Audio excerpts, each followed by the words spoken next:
You're listening live to Rightside Radio with Phil Williams. It's hard to go wrong when you're on the right side. Rightside Radio. Solid, conservative, and just plain right.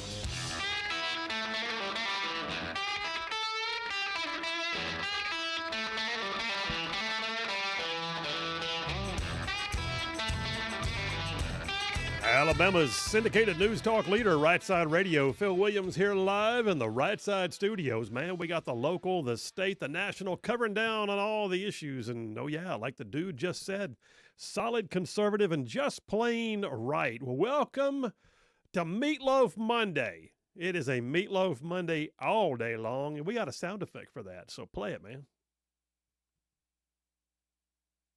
I think I'll try the meatloaf sandwich. Do you know what that is? Yes, meatloaf. What is it? I'm only asking in case I have to describe it later to a doctor. Look, it's nutritious. It's delicious. Made out of meat. Add ketchup if you want. I couldn't care less.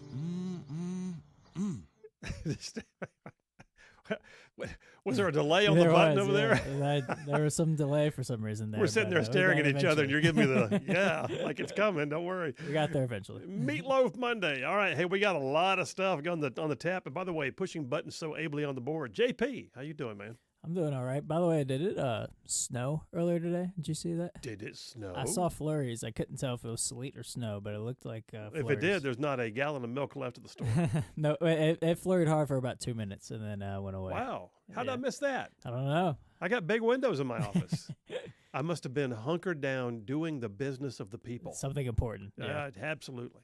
All right, hey, we got a great show laid on for you today. By the way, there's a lot of things happening in the news, just like major stuff happening in the news. But no guest today. There's so much content that I just needed time to unpack it with you and hear your input alongside it. So, yeah, we're going to just go straight to the Triple Dipper today, man. Just straight on it. So hit it, man. The Triple Dipper. 3 stories you've got to know. That's right, the Triple Dipper, 3 stories, 3 themes, if you will, that you got to know as we run today's show. First out the gate, reconciliation. Well, does that mean we're reconciling? Everybody's happy? Kumbaya? No, that's not what it means. We're talking about political reconciliation. We're talking about reconciliation bills. What is that? Well, it's a special way of getting stuff passed sometimes up in D.C. And there's a means by which Trump is asking for it to be used to get his entire agenda packed into one bill. We'll talk about all of that, plus things that happened in D.C. today as part of number 1 on the Triple Dipper, reconciliation. And then number 2, I got to run a little bit on the world stage because, y'all, Justin Trudeau just resigned today. Oh, man. Girly man, the president or premier of Canada just decided to go ahead and call it done. So, yes, right after Trump got elected and threatened him with tariffs, he decided, well, I'm out of here. So Justin Trudeau, 9 years in office, is now tendering his resignation to the public. We'll talk about that, plus several other things that are super key on the world stage, number 2 on the Triple Dipper. And then number 3, just, there's some decisions being made, some things being done, some of which is like, shots being fired by Biden as he backs his way out of the White House. We got a batch of jackassery we got to talk about. This is going to be a sound effect heavy day. I can feel it already. Jackassery, number 3 on the Triple Dipper. All right, let me jump on into today's opening monologue, The Rightside Way. And I'll remind you guys that every single day, the Rightside Way monologue brought to you by attorney Stan McDonald, partner at the law firm of Wilmer & Lee. I'll tell you about him more in just a minute. So let me say this. I'm just finishing a great book. It's a classic. It's a classic that I don't know how I missed it all these years. The book is called Once an Eagle by Anton Myrer. And the book is a story of 2 men who entered the military service at the same time. One was a leader of men who developed others, who acted without thought for his own self, who changed lives and saved lives and was decorated for valor in combat. The other man, the key man in the book, was a self-serving, opinionated elitist who got his rank and achievements by playing backroom politics. Both were leaders, both knew their jobs, but their approaches were vastly different, and only one of them had honor. But there's an old saying that heavy is the head that wears the crown. And it speaks of the fact that leadership bears the burden of responsibility, that it can be lonely at the top. In my own personal experiences, I can tell you, whether running a business or standing for public office or commanding a military unit, that can be a very true thing. But it's also just part of it. Leadership can bring great joy as well, though, especially if it's a calling and a gifting that you're operating in. Leadership is something that is needed right now. Because there's another old saying that as goes the king, so goes the country. It's basically referring to the fact that a man or a woman at the top can actually set the tone, can steer the ship, can help stoke the fears or quiet the discontent, all by the way that he or she leads and addresses situations, especially in times of crisis. People will look to their leaders to see what to do, to find an example, to get their direction. Real leadership is often defined as the ability to exhort or encourage people to do something they might not have otherwise done on their own. Leadership comes with authority, sure. But leadership also provides authority by empowering other people to feel like they can do something or achieve something or gain something. Leadership matters. And for the past 4 years, we haven't had a leader at the helm of our country, and it shows. And there's a great movie, by the way, in the same theme of what I'm talking about. There's a great movie that outlines a people that need to hear from their leader. You may have seen it. It's a true story that was made into a film back in 2010. It's called The King's Speech. The title's a double entendre. It refers to a speech that was given by the King of England at the onset of World War II, but it also refers to the fact that the King of England at the time had a little-known speech impediment, something he'd been able to hide from the general public for much of his life. But at a time when the world was unstable and unsure and Nazi Germany was threatening to take over all of Europe, the people needed to know that they had the steady hand of a strong leader at the helm. They needed to hear from their leader. Okay, so if you know of any of English history, you may know that in the late 1930s, just prior to the Second World War, that the then King of England actually abdicated his throne. Abdicated it because of the laws surrounding his desire to marry a woman who was not approved by the laws of royalty. So as a result, Prince Albert took the throne as the next in line, and it was very unexpected. Now, what people didn't realize, because he was not an overly public figure, was that Albert had a very serious speech impediment. It had haunted them for years. But because of the times in which they lived, most of England had no idea. So soon after Albert took the throne, though, England entered into war with Nazi Germany. And it was a dark time. It was a very scary time, with Hitler marching across the continent and the United States not yet involved. England was very much alone. Europe was reeling. Italy was aligned with Germany. France was under duress. And like I said, the U.S. was not yet in the fight. And the British people needed to hear from their king who had trouble speaking in public. A speech impediment for which there's no shame, but yet many who might hear him for the first time as he gave a public address might hear a stammer in his voice and mistake it for fear, and it could cause a total loss of national morale. At least that was the thinking. But the young king had been working with a speech therapist whose methods were new and different and seeing results. It was a truly heroic story as this man, whose head was heavy with the crown during a time of war and international crisis, he worked and labored and did everything he could to overcome an inability to speak clearly and succinctly.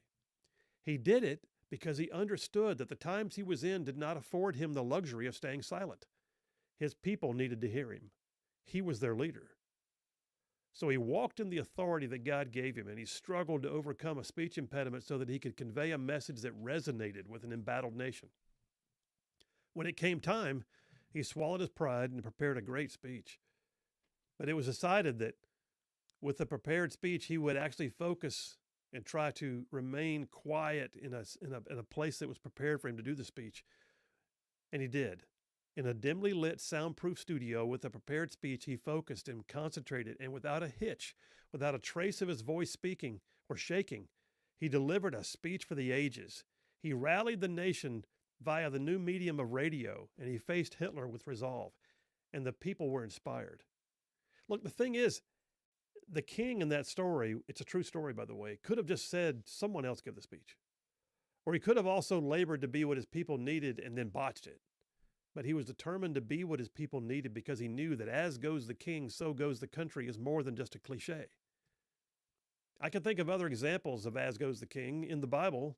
In Joshua 24, Joshua, who followed Moses and led the nation of Israel to the promised land, he was dealing with a worn-out, beat-up people who were belligerent, and he didn't threaten, he didn't cajole, he didn't mandate. He just stood in front of them all one day and he said in Joshua 24, "You decide who you will serve, but as for me and my house, we will serve the Lord." And the people saw it and they followed him. Charlene and I, we actually have that verse embedded in a marble stone on the front steps of our house. In another biblical example, King Josiah took the throne of Judah, and soon after he was shocked to find a copy of the Holy Scriptures. He didn't know what it was. The nation of Israel had forgotten its roots. I mean, can you imagine an Israel that had strayed so far that even the king himself had never read the words of the Bible? But when the new young king read them for the first time, he knew what he had to do. He rallied up the nation, and he personally read the words of the Bible to his people. His story ends in 2 Kings 23 by saying that no king before him and no king after him ever turned to the Lord with all of his soul and with all of his strength. And he led the people by his example.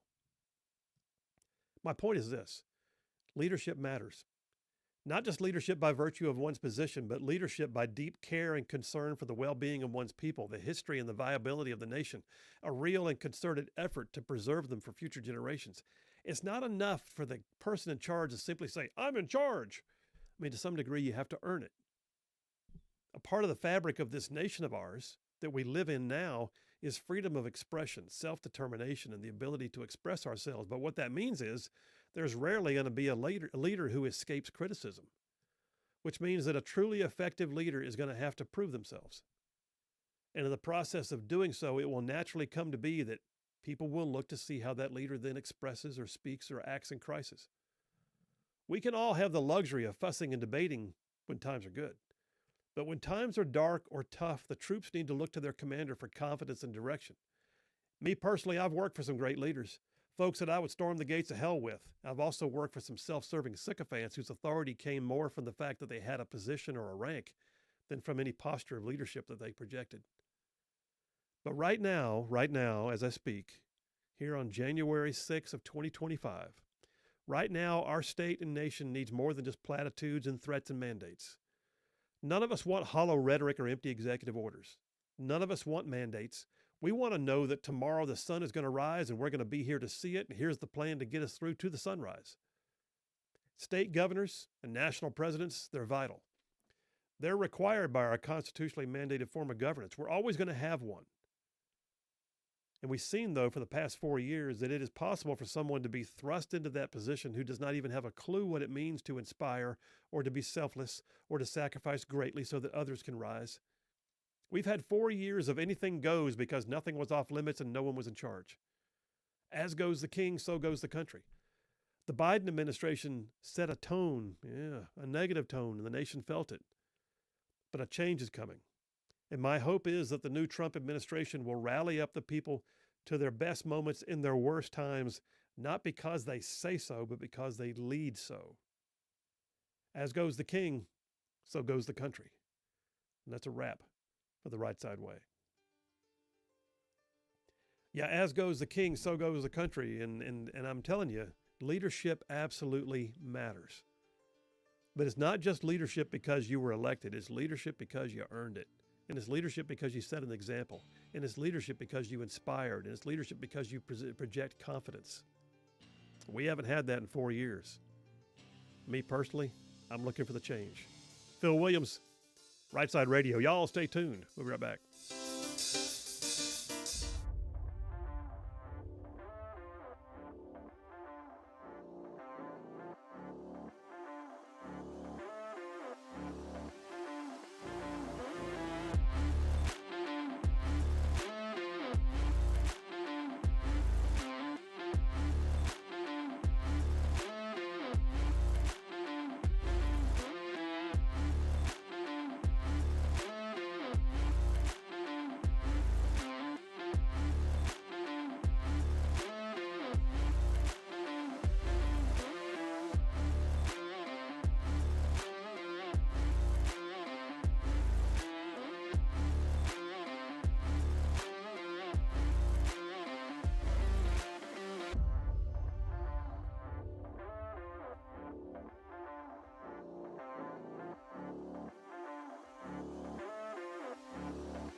We are back. Phil Williams, Rightside Radio. Solid, conservative, and just plain right. Pulling pins on truth grenades in here. Listen, it is unbelievable right now. I was showing during the break, JP, that video. That's great. It was great. So Kamala Harris just broke the glass ceiling as the first woman of color to ever certify her own loss for president. But the video of her face and Speaker Mike Johnson's face, who was sitting next to her, kind of up close when you can read the expressions, sort of like the subtle cues in their face. Oh man, it's righteous. I'm going to post it on my social media here shortly. But yeah, good stuff. Hey, listen, before I go any further, I got to remind you guys. So the sponsor daily of the Rightside Way opening monologue is attorney Stan McDonald. He's a partner at the law firm of Wilmer and Lee in Huntsville. Look, Stan McDonald's a 30-year veteran in the practice of law in North Alabama. Not only will Stan advocate and fight for your legal needs, he has been an absolute warrior over the years on causes that are near and dear to the Rightside ruffian community. I know him personally. I think the world of him, and I can tell you for a fact that is true. So attorney Stan McDonald, yes, he has represented his clients in literally thousands of real estate transactions. He knows how to represent you in state, local, federal courts, all of it. When Stan McDonald's on your side, we like to say you have no greater friend and your adversaries will have no greater foe. So here's the deal. You need an attorney in the Huntsville region. Attorney Stan McDonald, partner at the law firm of Wilmer and Lee. Here's his phone number. You ready? Stan McDonald, 256-479-3020. That's attorney Stan McDonald, 256-479-3020.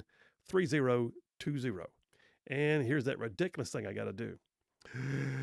No representation made. The quality legal service form is great. Quality legal service for other lawyers, or something like that.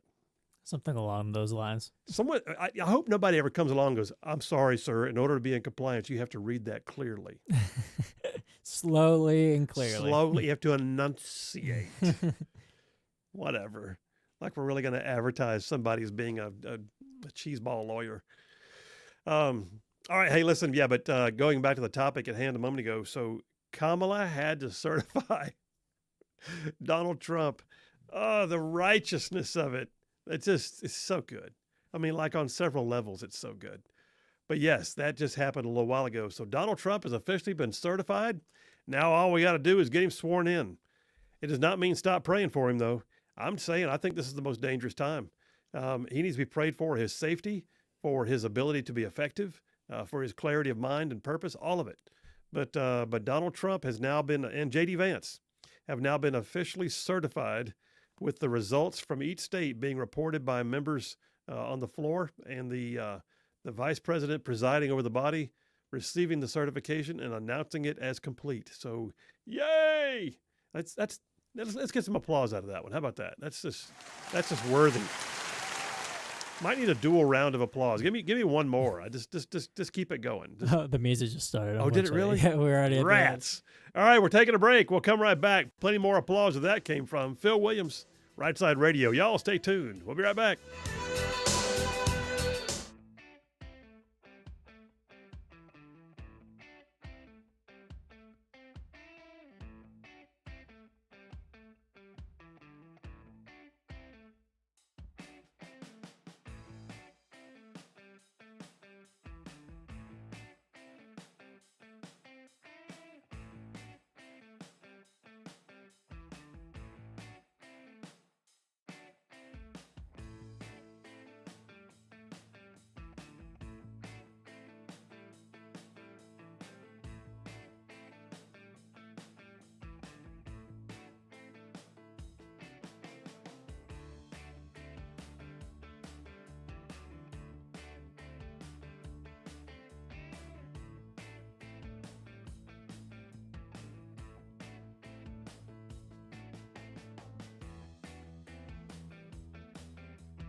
Hey, all you Rightside ruffians out there, you are listening to Rightside Radio, solid conservative, just plain right.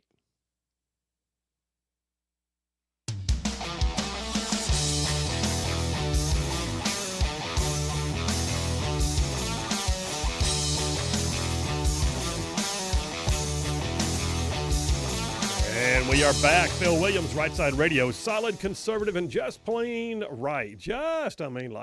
Covering down on some major ground across the northern half of the most beautiful state in the nation, Alabama. Y'all, I'm talking about this show. Goes like from the top of Huntsville all the way down to Birmingham, and from Tuscaloosa back over to Gaston, parts of Georgia, Tennessee, and even Mississippi, all thrown in just for good measure. And 1 week from today, we go live on WGOW out of Chattanooga. That's going to be cool.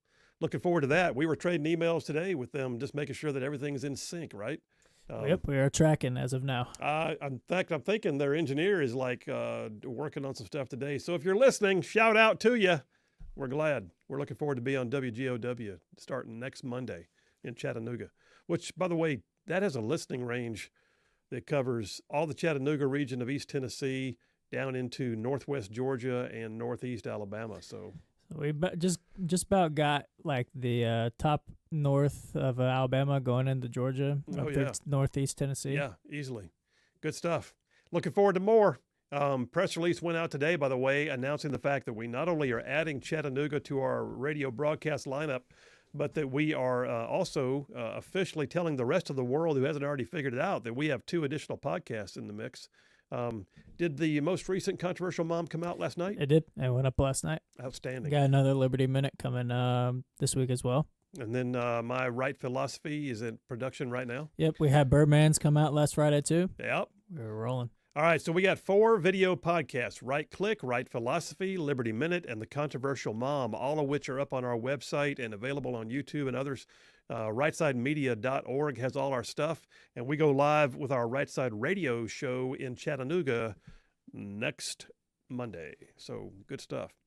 You had a shout out for somebody on YouTube. JE on YouTube is commenting. Well, first he said that winter has arrived, LOL, which I think everybody's noticed that. Yeah. But then he also said, or they also said, good, the state of Canada doesn't need a liberal governor anyhow.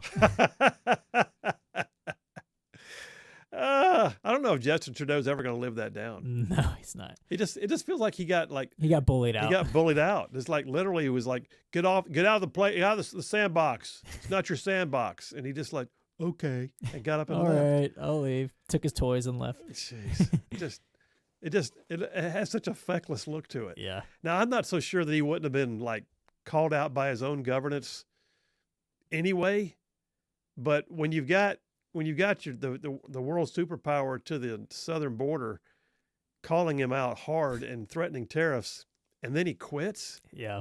What does that look like to you? It looks weak, like his tail is between his legs as he's leaving. Go ahead. I was gonna say, hopefully Pierre Poilievre can get in there soon. Can I have an amen on? Do we have an amen? Is there an amen? No, sound? we don't. We need to get an amen sound All in right. there. But we do. Wait, I think we have one. We have a hallelujah sound in there. Play it. Pierre Poilievre as a future Prime Minister of Canada. What would that sound like? Go.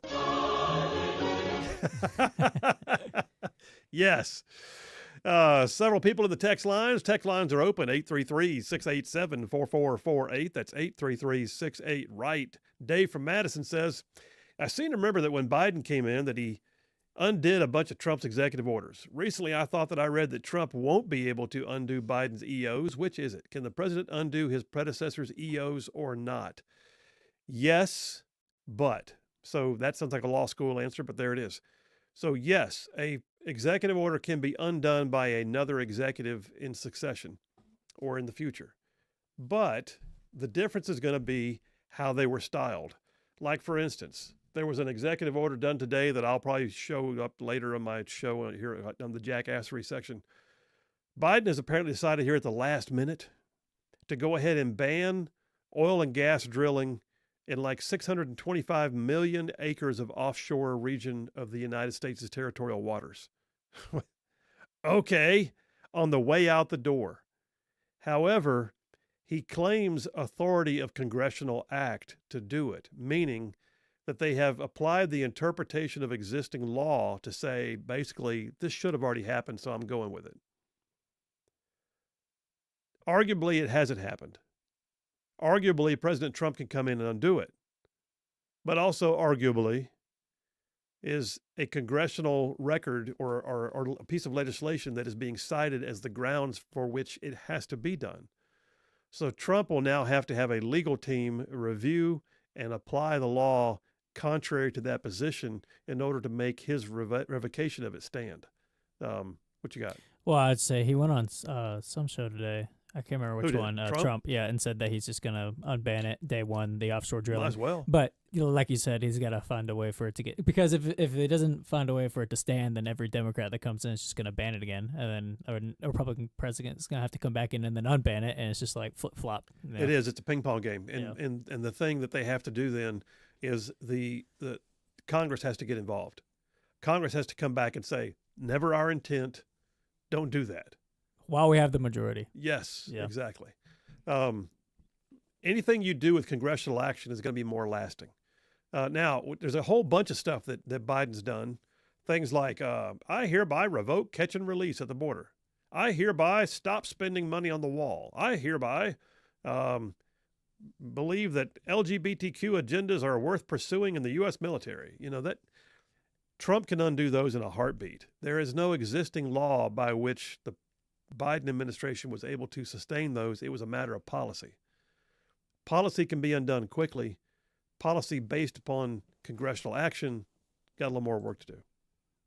Hope I explained it. John from Huntsville checks in. He says, Phil, fantastic monologue. Here's some flurries coming down in Huntsville right now. He says, by the way, JP, did you see that Bo Nix and my Denver Broncos defeated the second string Chiefs team? Yeah, he goes into 38-0. Yeah. Yeah, pretty epic. Jeff Rowe from Indiana says, what's even more important than leadership to me, talking about my monologue, is honest leadership, which we definitely haven't had for the last 4 years. He said, I want to have the information to make an informed decision on whether the leader is doing the right thing or the wrong thing so that I can voice my opinion and hopefully at least have a discussion about right or wrong decisions. I'm for you, man. Totally agree. Yeah, honesty and transparency. You wouldn't think, by the way, there's a great song by Billy Joel called Honesty. The lyrics to that song, I should do a whole monologue out of it. John from Brownsboro says, at least Kamala wasn't allowed to hide in the DNC for this one. Nice. Nice. Brian from Huntsville. I am brokenhearted, he said. A president that swore to defend our Constitution against enemies, both foreign and domestic, to award George Soros the Presidential Medal of Freedom. He is a spat upon many good men and women who have received that award. I completely agree. So last week I did my monologue. Was it Friday? What day was that? Friday? It was Friday, yeah. I did a monologue Friday. If you haven't heard the news, I did a monologue Friday, and then I wrote an op-ed over the weekend that got bigger, and then I decided to go ahead and do an entire podcast on it, and that comes out Wednesday on this very topic. So, Brian, thank you for cueing me. If you have not heard this maddening news, let me lay it out for you.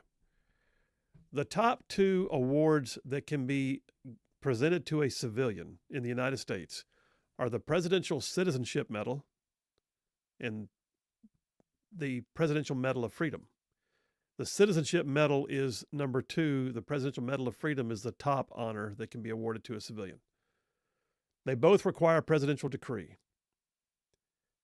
They both should have a very limited review because you don't want to cheapen the medal, right?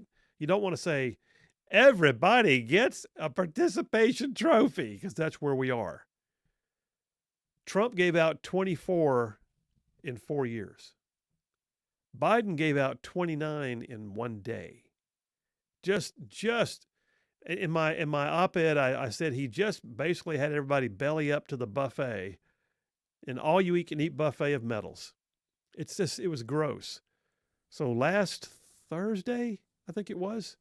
Yeah, Thursday. Oh, that he awarded which one? The Medal of Citizenship. He did one on Thursday, but the Hillary and Soros one was Saturday morning. Saturday, I know, yeah. So I was about to say on Thursday, without much fanfare, all of a sudden, poof, wait a minute, there's a ceremony at the White House. What's going on? 19 citizenship medals, which included one to Liz Cheney. Oh, for the love. Just when you think the ignominy, the ignobility, the actual just incompetence could not go any further, you suddenly have on Saturday morning a very quiet press release goes out. On Saturday, Look, if you want to bury the lead, you drop the press release on a Friday afternoon and you go to the House. To drop it on a Saturday morning is like saying, shh, don't tell anybody, but we have to have at least a written record. And so they dropped a press release on Saturday morning about a Saturday event in which the president was going to give out 19 medals of freedom. 19. And I ask you, should the biggest awards available be given out in batches? It's like he's giving them out in wholesale bulk right now. Like you went to Costco or Sam's and bought the big bag. And guess who got them on Saturday? The Presidential Medal of Freedom. Among other people, George Soros and Hillary Clinton. If that does not boggle your mind or make you want to throw something, or throw up for that matter, I don't know what does. The very idea that a medal designed for the honoring of those who have done the most to benefit society, to advance democracy, to increase the economy, to serve their fellow man. The very idea that he would pick Hillary Clinton, the actual abdication of authority during Benghazi, and the one who pushed the reset button with Russia that went nowhere, the one who has so many smears next to her name and called everybody who didn't like her a basket of deplorables, the one who, when she lost her election to Donald Trump, she couldn't even come out of the back room to address the people who were crying and supporting her. That person got a medal. And then George Soros, the guy who has literally put billions of dollars into trying to undermine Western society, who has funded all of the DAs who are going into the lawfare business, people like Alvin Bragg and George Gascon and Larry Krasner and Jose Garza in Texas, who prosecute innocent people and ignore crime.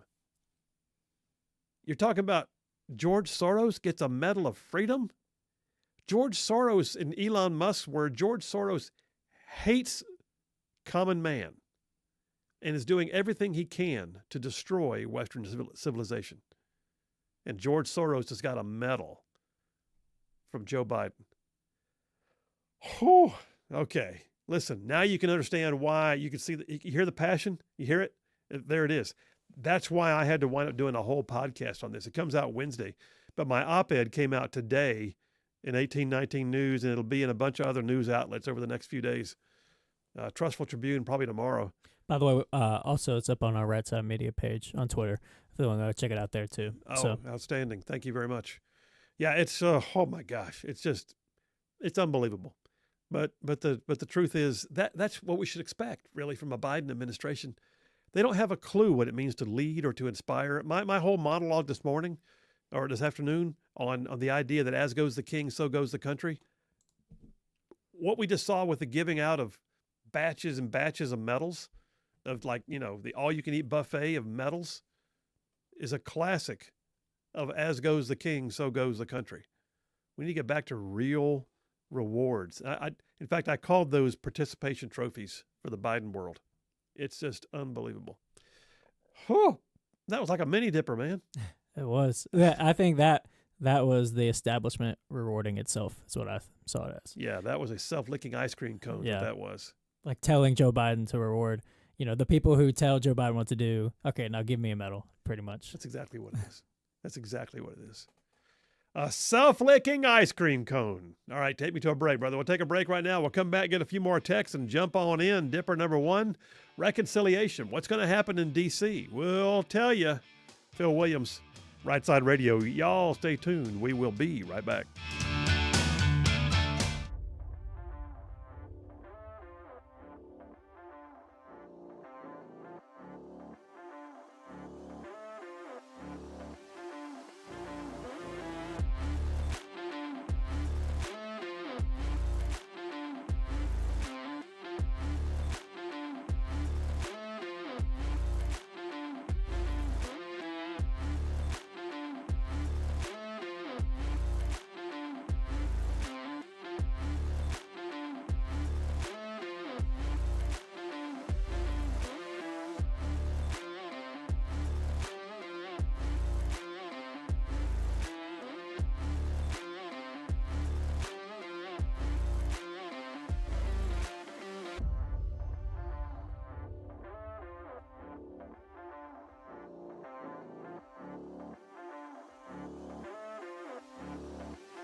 And we are back. Phil Williams, Rightside Radio, solid, conservative, and just plain right.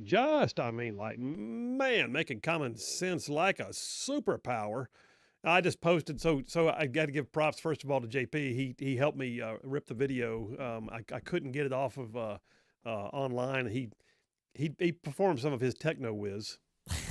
Techno whiz. That hoodoo you do. And black magic. Yeah, it got me the video of Kamala breaking the glass ceiling as the first woman of color to certify her loss for the presidency. But the video is so good, y'all. It's set to the theme song for the show The Office, and it draws in closer on their faces so you can see the nuances of how they're facing, or how their faces are. And I said with Johnson is like the quiet thrill of victory, and hers is the stoic agony of defeat. His smirk is so funny. He's just doing all he can. I love how JD Vance was in the front row too to watch it all. Nice. It was perfect. It was poetic. So. It's very poetic. It's karma for Carmela. There you go. A couple of more text messages real quick. JT from Lacey Springs says, Harris certifying the election was likely a huge serving of crow, but I think more likely it was a slice of MAGA pie. I agree, man. MAGA pie. MAGA pie. John C. from Madison says, another stab in the back to the American people by banning drilling just before he leaves office. Oh, yeah. It's part of that jackassery segment that I'll have later in the show, but yeah. But what makes it worse is he knows that Trump's going to unban it. So it's just like a petty, It's petty. It's going to be a little bit self-serving because he's going to be able to say, I did a thing. And you're going to look at it and go, if you really wanted to do the thing, you would have done it 3 years ago. Mm. But you didn't do the thing until you were scared that your legacy was not going to be held up. Yeah, no well. Bill from Huntsville says, evil rewards evil for doing evil. Yes. Yes, it does. All the time. Jenny from Decatur says, Biden doesn't have walking around sense. Somebody decided who was getting the medals and the puppet had to present them. Such a joke and a slap in the face to Americans that actually love this country. Yeah, I don't know what interns are running the White House right now, signing his name to things. But I doubt if he even saw the list before they came out. Didn't even know who he was giving them to. I just can't help but wonder. But I like playing devil's advocate. What would be the reason George Soros should get that medal? Like, that's not me being partisan. Like, I can't even think of a reason they would say he deserves to get it. Because he's given billions of dollars to Democrat causes. Like, that's the only thing I can think of. Like, I can't think of any like humanitarian. What else is there? Yeah. I mean, it's just nuts. Yeah. I mean, like you said, he just hates humanity, but he gets a medal. Okay. John from Huntsville says, I'm surprised the Democrats didn't create a huge solid gold participation trophy and give it to Kamala Harris today for coming in second place with 220. Hey, there's still time, man. There's still time. Still time. TL from Huntsville says, Phil, it seems the left continues to dismantle any tributes to merit and accomplishment, but they also so hated Trump that Trump awarded the Medal of Freedom to Rush Limbaugh that had to have retribution with their own reverse trophies. Yeah, I guess. You look at it and go, okay, Trump gave out 24 in 4 years. They were sparing. They were designed, if you break it down, I don't know how many he gave out in his last, weeks, but they were designed to be specially and carefully selected and applied for legacy reasons. And yet I look at it and go, I don't know why he just gave one to Magic Johnson. He's a great basketball player, but what else was there? I don't know why he gave one to Michael J. Fox. He's a cool actor. I love Back to the Future and all the things, but he's fought with Parkinson's, and I guess that's why he's getting a medal. I don't know. I love Denzel Washington. I don't know why he got one. Denzel Washington's one of my favorite actors of all time, and he got one, and I just don't know why. So, anyway, more on that. And then Brian from Huntsville says Biden's legacy is corn pop. Phil Williams, Rightside Radio. Y'all stay tuned. Hour number 2 coming up.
You're listening live to Rightside Radio with Phil Williams. It's hard to go wrong when you're on the right side. Rightside Radio. Solid, conservative, and just plain right.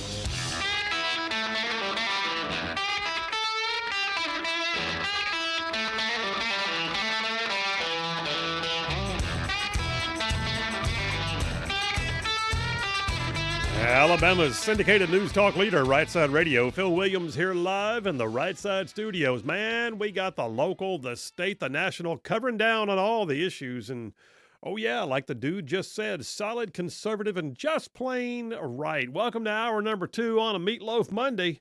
Yeah, buddy. All right, so I'm going to jump on into Dipper number 1. So first part of the triple dipper for the day, I'm calling it reconciliation because that's a big part of what we're going to talk about here in a minute. But I have to go ahead and point out that before I jump into what else is happening in congressional action, that the most important thing that could have happened today, and that's the fact that the election results have now been officially certified. Ba-ba, ba-da-ba-ba-ba. Can I have a hallelujah and then some applause? Just go ahead and do it.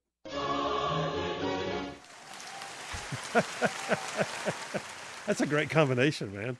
That really is. So yeah, the election was certified. Now we just get to the inaugural, which, by the way, it looks like the lovely Charlene and I are going to the inauguration. So that's big doings. If any of y'all out there are going out to the inauguration, I'd love to know. But we've already got it laid on, and I'll be doing some basically some streaming back and forth from the inaugural events to the Rightside Studios where the JP can put them up. But yeah, the election has been certified. Kamala has broken another glass ceiling as the first woman of color to ever certify her own election defeat in a run for the presidency. Nice. And then, of course, immediately afterwards, I'm looking at it right now, as a matter of fact, CNN immediately says, 4 years after the January 6th Capitol riot, VP Harris certifies a Trump victory. Like, why is that even necessary? It's so not necessary. Well, 4 years ago, a thing happened. No, this is unreal. They can't handle it. So, all right, listen, I'll tell you what, let me do this. I'll take a call real quick before I jump on in. I got some content here I think you're going to want to hear, but let me just grab the phone. Wolverine Dan's on line 1. Wolverine Dan, how you doing, buddy? Very well. You're coming in very faintly. Can you hear me? I can hear you just fine, sir. All right, great. Listen, it's been a really, really great month. I mean, think about it. I got a national championship. I beat Alabama twice in the same calendar year, and my Detroit Lions locked a first round bye. I'm telling you, it don't get no better. And then we're going to have a president that's going to clean all this mess up. And when you said it was they confirmed on the vote, they certified it. Yeah. Was that Kamala doing that, or is Kamala going to have? It was. It was. Oh, Kamala, she didn't mess. She had to stand screw that up. She had to stand up there and preside over it. I just posted an image on my my social media of Mike Johnson sitting behind her, just smiling, while she had to keep a poker face on and certify the vote. Oh, so she didn't mess it up? No word salad or anything? Nah, she went ahead and just went with it. But then again, I think she was reading it, so it's okay. Well, our traffic report too. It's bumper to bumper here off the Rideout Road area. The exit going on to 565. It's a mess. All right, well, be careful, man. Listen. Bottom line is, go President Trump. It's just a matter of weeks away. We're going to get everything squared away. It's a lot of mess, so there's going to be a lot of mops, a lot of draining buckets and cleaning the water back out and mopping back up again. But we're going to get it all clean, Phil, and we're going to get this country back in the right direction. Amen to that, brother. Amen. All right, take care, Wolverine Dan. Appreciate you. That's a good call. And by the way, like you said, out there by Rideout Road, it's a mess. So if you're in the go home mode right now and you're going in that direction or heading out in that direction, you might want to find an alternate route.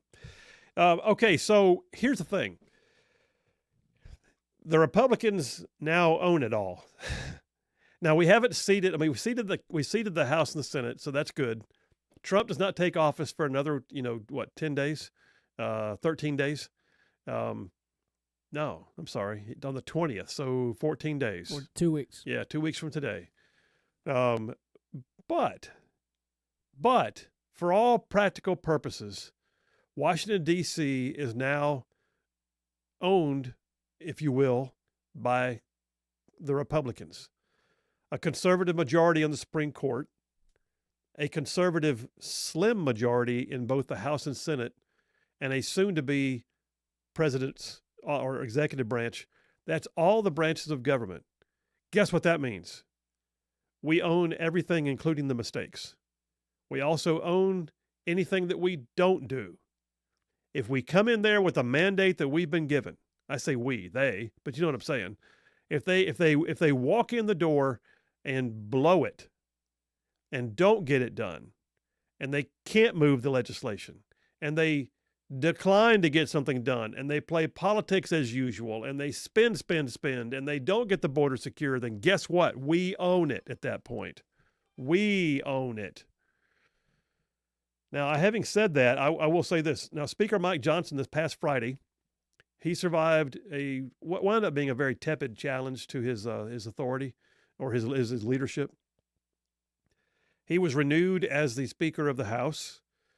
Now, the majority is so slim that the count was like way low. And let's not forget that what we're looking at right now is not only is it a slim majority, I think 220 to 215, I think is the max we can have right now.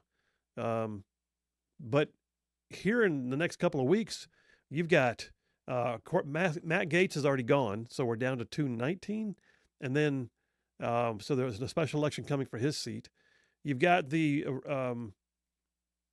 you've got, what's his name, Michael Waltz from Florida also gone. You got Marco Rubio in the Senate gone because they're all going to the Trump administration.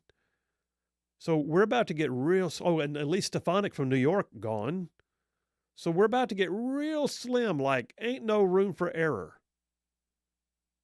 They have to get confirmed first before they'll resign, but nonetheless, my understanding, but nonetheless, we're going to need some people. And the truth is, if we're going to get something done, we got to move while we can. So Mike Johnson came on, Speaker Mike Johnson, after winning the speaker's race, he gave a speech from the floor of the House. Great job. And I love this, by the way. This is what I would love. Not only do I love this speech, but what I want to see is the nuts and bolts of what they're going to do to fit into each category. So he outlined in his speech, with a 19-minute speech, he outlined 7 principles. I pulled this off Daily Wire. In his acceptance speech, he outlined 7 principles that he said would guide his time as a Speaker of the House. 7 principles. You ready for them? Number 1, freedom. Number 2, limited government. Number 3, the rule of law. Number 4, peace through strength. Number 5, fiscal responsibility. Number 6, free markets. And number 7, human dignity. Wow. You get all that done, sir. You get all the, if those are your guiding principles. Now, see, I've said on this show before, principles are bigger than policy. Policy should be guided by principles. Policy too often is guided by whims. Which way's the wind blowing today? People like that instead. I'll do that then. I believe in this until I don't. That's what we've had for the last 4 years. And then too often that's what we have even when Republicans are in charge. What we need is principled leadership. And I'm going to tell you right now, Mike Johnson just outlined the principles that I care about. Freedom, limited government, rule of law, peace through strength, fiscal responsibility, free markets, human dignity. He's erring on the side of liberty is what he's doing. And that is huge. And if we can do it, if we can hold that line, it's going to be an entire new day for this country. He also said, by the way, that in doing so, those are the principles, but some of the things that are going to occur, he said that the absolute top priority for Congress, for him as Speaker, is securing America's borders. Glad to hear it. Glad to hear it. Because yes, that is, if we don't have security, we can't get anything else done. Now, here's the thing. We got some wrangling. Trump has an agenda, and it includes a number of things. Border security, extending the Trump tax cuts and maybe even increasing them. and then you got energy. And those three things, those tax policies, energy, and the border, Trump is now pushing for those to be put into one piece of legislation. Just one. Like don't mess around. Now, you may look at that and go, okay, what's the big deal? It is a big deal. It's also very hard to do. Why? Because in order to make that happen, you have to have what's called a reconciliation bill passed. Typically in the promoting of by the way, let me back up. There are rules and there are regulations that govern how the body can function. You can't just willy-nilly do stuff. There are procedures, there are votes, there are procedural votes, there are things that have to be done in a certain order, there are things that have to be said. Does it sound stodgy? Sometimes, but you know what? There's a formality to it that not only puts a solemn approach to the passage of laws, hopefully, but also means that things can't happen out of order. It means that somebody can't hijack the process. It means that people can't run amok. If you know the rules, by the way, you can get a lot done. I saw that in Montgomery. I'll never forget. Somebody told me when I first got down there, if you will memorize the rules, if you will know the rules, you will be able to get more done on the floor of the Senate than anybody else. And there were time and time again when I would recognize that the rules allowed me to say or do something when somebody else didn't want me to. And there were also times when I literally pulled the rule book out of the drawer at my desk on the Senate floor. And I would look at it and I'd go, shoot. And I'd walk up to the top of the front of the room and I'd ask the parliamentarian, if I go to the microphone, can I do this? And he would tell me yay or nay. If you know the rules, you can get a lot done. Well, one of those rules involves a thing called reconciliation in the U.S. Congress. So we're going to talk about that when we get back. What is reconciliation? Can we get all this stuff done at one time? Why do we want to get it done at one time? And oh, by the way, why would we not want to get it done at one time? I got plenty on that. Phil Williams, Rightside Radio. Y'all stay tuned. We will be right back.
And we are back. Phil Williams, Rightside Radio, solid, conservative, and just plain right.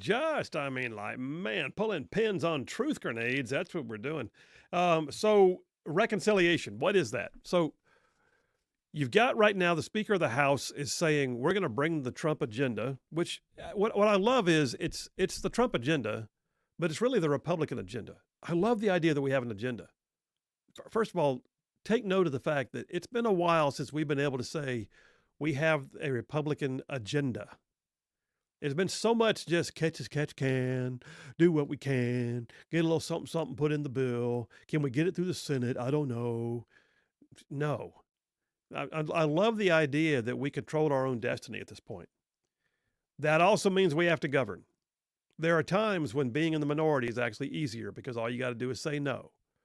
Now that you're in charge, you got to get something done. Well, reconciliation is a means by which they can take things that are not normally considered germane and add them together and pass it. And I'm making that overly simplistic, but there it is. And I'll explain it more in a minute. But Trump is now asking, Washington Examiner has a piece. Trump is now asking for his major policy positions, his agenda items, to be reconciled into one bill that would then be passed right away. Now, when I say right away, it doesn't happen overnight. The bill has to get put together. It has to go through the committee process. It has to be debated. And that's not just because, well, they got to waste some more time. No, that's the process. That's what has to happen. And it should. That gives it a chance for bill to be massaged, to be worked on. And it should take that time. But they're still looking at, Mike Johnson says, where's that other piece I've got here? This one from Politico. Phil, did you go to Politico? I did. Politico. Speaker Mike Johnson says that the reconciliation bill in what Donald Trump calls a, quote, big, beautiful budget reconciliation package could be passed as early as April 3rd. Trump gets in office January 20th. Nothing is really going to happen in the week thereafter with all the celebrations and people moving in and all that kind of stuff. Getting their offices seated, confirmation of this, is a big deal in the Senate right now for the various Trump cabinet positions. But then comes the work. February, March, 60 days, hopefully early April, we see a reconciliation bill that has all this stuff in it. The problem is this is not what the House and Senate originally wanted to do. The House is now apparently on board, but they're having to examine whether they can get it done. Because you wind up, when you put things together sometimes, having second and third order effects you didn't see. You also wind up having people who, I don't want to deal with that right now. I'm not ready to deal with the border, but I'll deal with you on the tax cuts, or vice versa. How much time do I have? Do I have time for a sound clip right now, JP? Got about 2 minutes. Representative Jason Smith. I'll tell you what, I'll hold it to the break because I don't want to have to cut him off in mid-sentence. So Maria Bartiromo did a great job with this whole thing over the weekend on Fox News.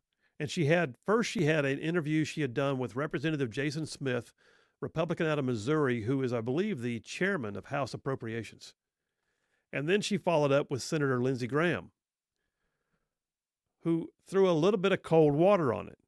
Not that he says he's again the projects. He's again doing them as one. He just wants to deal with border first. He wants to do tax cuts later. I get a little concerned about that. Part of me thinks that's a establishment guy's way of saying, I'm not really ready to give back more money. I really think that me right now, sitting here, knowing what I know, which is not everything, but knowing what I know right now, I say package these bills up while we have the momentum and get them done. Do the reconciliation. Now, what is reconciliation? It's a filibuster-proof opportunity to pass things that normally don't get passed in one lump sum. It can only be used, by the way, get this. I pulled this off the Brookings Institute. Brookings Institute, Phil? Did you go there? I did. Brookings Institute. Kind of liberal, but they had some good stuff on this. They point out that reconciliation is a way for Congress to put things together like taxes and spending and debt limits and all that kind of stuff to where all you need is a simple majority to get it passed, like 51 votes or 50 if the vice president kicks in a vote in the Senate. And then it avoids the threat of a filibuster. And here's the deal. It's only been used 22 times since 1980. That's kind of a big deal. This is what they used to pass the Bush tax cuts, the Trump tax cuts, and, oh, by the way, the Affordable Care Act, the Obamacare. But it can only be used twice in 1 year. I told you there's rules. There's a way they have to do it. Can they do it? We'll talk about it. Phil Williams, Rightside Radio, Reconciliation. We'll be right back.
Hey, all you Rightside ruffians out there, you are listening to Rightside Radio, solid conservative, just plain right.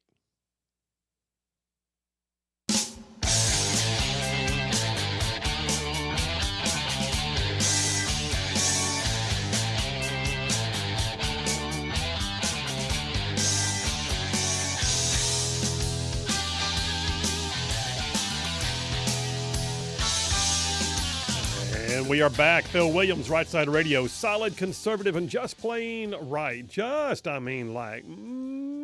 Covering down on some major ground across the northern half of the most beautiful state in the nation and soon to be the one to our north, Tennessee. Yeah, buddy. Right now, we currently go from the top of Huntsville down to Birmingham, from Tuscaloosa back to Gadsden, parts of Georgia, Tennessee, and even Mississippi, all thrown in just for good measure. Coming up here in about, 1 week from today. Exactly 1 week. Exactly 1 week. Exactly 1 week from today. Exactly 1 week prior to the inauguration. Yeah, that's true. Exactly 1 week from today, we go live on WGOW 1150 AM out of Chattanooga, and we are stoked. So looking forward to having East Tennessee, Northwest Georgia, and a corner of Northeast Alabama in the listening area live on the radio. I like how it's a 1 week after the certification, 1 week before the inauguration. Just right in there perfectly. It feels rather, I don't know, prescient. It's not a coincidence. Rather timely. Yeah. Rather ordained. Can I have a hallelujah? I think I need one. I'm enjoying that sound effect today. There you go. All right. Hey, reconciliation. So I'm not going to belabor this too much, but there are rules by which the House, it's frustrating from the outside. Why are they taking so long to get this done? Well, part of it is because they have to. Now, if they put things together that are not usually germane to each other. By the way, I got to tell a funny story now. Now, see, I just did this. To myself. I got to chase a rabbit. I'm on the floor of the Senate in Montgomery, and one of the Democrats, Senator Bobby Singleton from Greene County, I believe, was up there, and he was wearing something out, and he was going to town, man. And whenever Bobby Singleton got it could be amusing. And I mean, he would intentionally be amusing, but he would like just crack us up sometimes. Other times it was maddening. But one time he was on something and he was just talking about stuff, and I thought, he's not even. And I was kind of being that guy, and I looked at him and I wrote a sticky note, and I walked up there and I slapped it on the podium and I gave him the look and I walked away. And I mean, he knew I was kind of messing with him, and I walked away and the sticky note said, "Stay germane."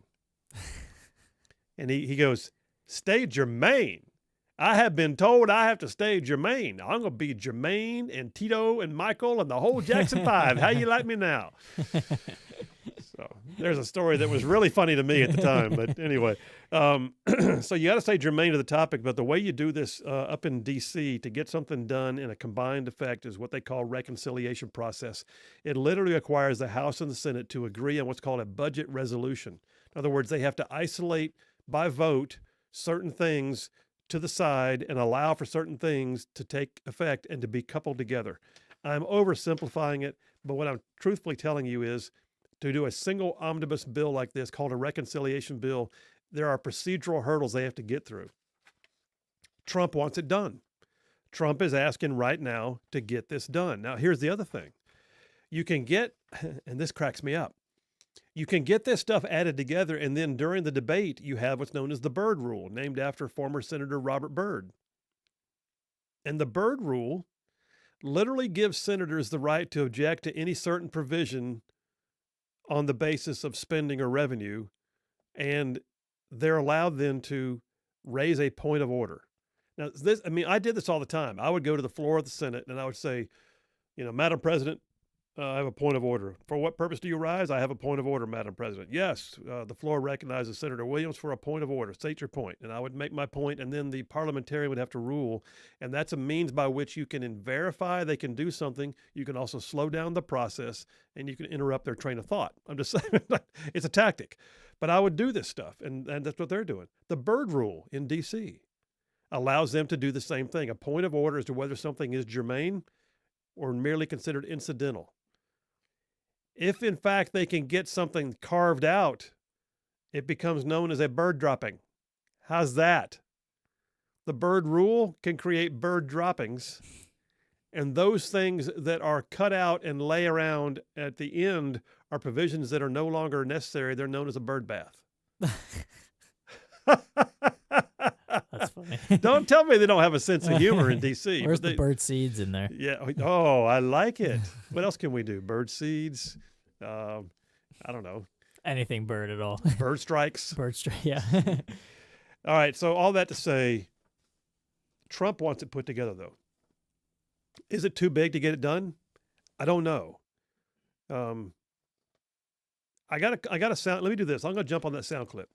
Speaker Johnson says he thinks they can get the reconciliation bill on Trump's desk by April. The Senate's got a little bit of a dash of cold water to throw on it, but let me play this clip for you first. Maria Bartiromo with Representative Jason Smith, chairman of the House Appropriations Committee, on why he thinks we need to do it and do it fast and do it now. Play it. And now this. I am saying we need a reconciliation bill that has border, energy, permitting, and tax. You put all four of those things together, we can deliver on that. In fact, in the House, we have been working for months, Maria, in preparation for this large omnibus bill. We need to deliver this win as early as possible to President Trump. And Maria, what everyone needs to pay attention to is Congress has not passed two reconciliation bills into law since 1997 when Newt Gingrich was Speaker. And guess what? They had a much larger majority. And you know what? The House of Representatives majority is 220 to 215, and we'll be at 217 to 215 in just a few weeks. We have a smaller margin than what the United States Senate does. It is harder to pass bills in the House than it is in the Senate. Is there a risk that a second reconciliation bill doesn't happen at the end of the year? Absolutely. That is what I've been sounding the alarm the whole time. Okay, so stop it right there real quick because we're going to come back to that sound clip in a minute. What he was just saying was he's of the mind that we need to strike while the iron's hot. He's concerned about the fact that we're going to have a smaller majority, even potentially later. We also, by the way, have several special elections, which are in safe zones. I mean, they're in very red districts, like to fill Lee Stefanik and Michael Waltz and Matt Gaetz' seats. But why run the risk? He's saying if we split this up, if we run it in two bills, if we put border security in one and tax cuts in another, well, then we run the risk of one of them not getting done because we're waiting till later when we have a slimmer majority to work with. I do not disagree with that. Now, here's the thing. Senate establishment guys don't like this idea. At least they're lukewarm to the idea. In the wake of that discussion just a moment ago with Maria Bartiromo and Representative Jason Smith, she had Senator Lindsey Graham come on. Lindsey Graham immediately went on a bit of a diatribe, and I don't disagree with anything he said, but he went on she asked him about reconciliation. He immediately went into border security and tried to filibuster the moment. She actually had to bring him back around to the question of what are you going to do? He's telling members of the House and, for that matter, in the Senate, who are all for the tax cuts, that that's not necessary yet, that we need to work on border security as the only thing that we're concerned about because it's the number one thing on everybody's plate. Why put things with it? Why couple it together? I'm telling you, folks, that to me sounds like somebody who is willing to say, you know what? Maybe we don't extend the tax cuts. We'll negotiate that letter. If they don't put border security with this, it's because they've got ulterior motives, in my opinion. They've got a plan. I don't think it's because they're concerned they couldn't get border security passed. I think it's because they're not sure they want to get tax cuts passed, and they don't want to get caught not voting on a bill that contains border security. That's what I'm concerned about. Let's tell you what, let's play this Lindsey Graham a little bit. Go ahead and play it.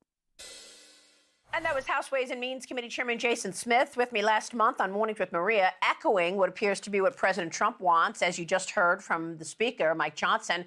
That is one large reconciliation package within the first half of the year, perhaps to be on President Trump's desk by the end of April, to include border security, deportations, energy permitting, and tax extensions, all in one package, as opposed to two reconciliation bills, which was what my next guest was planning.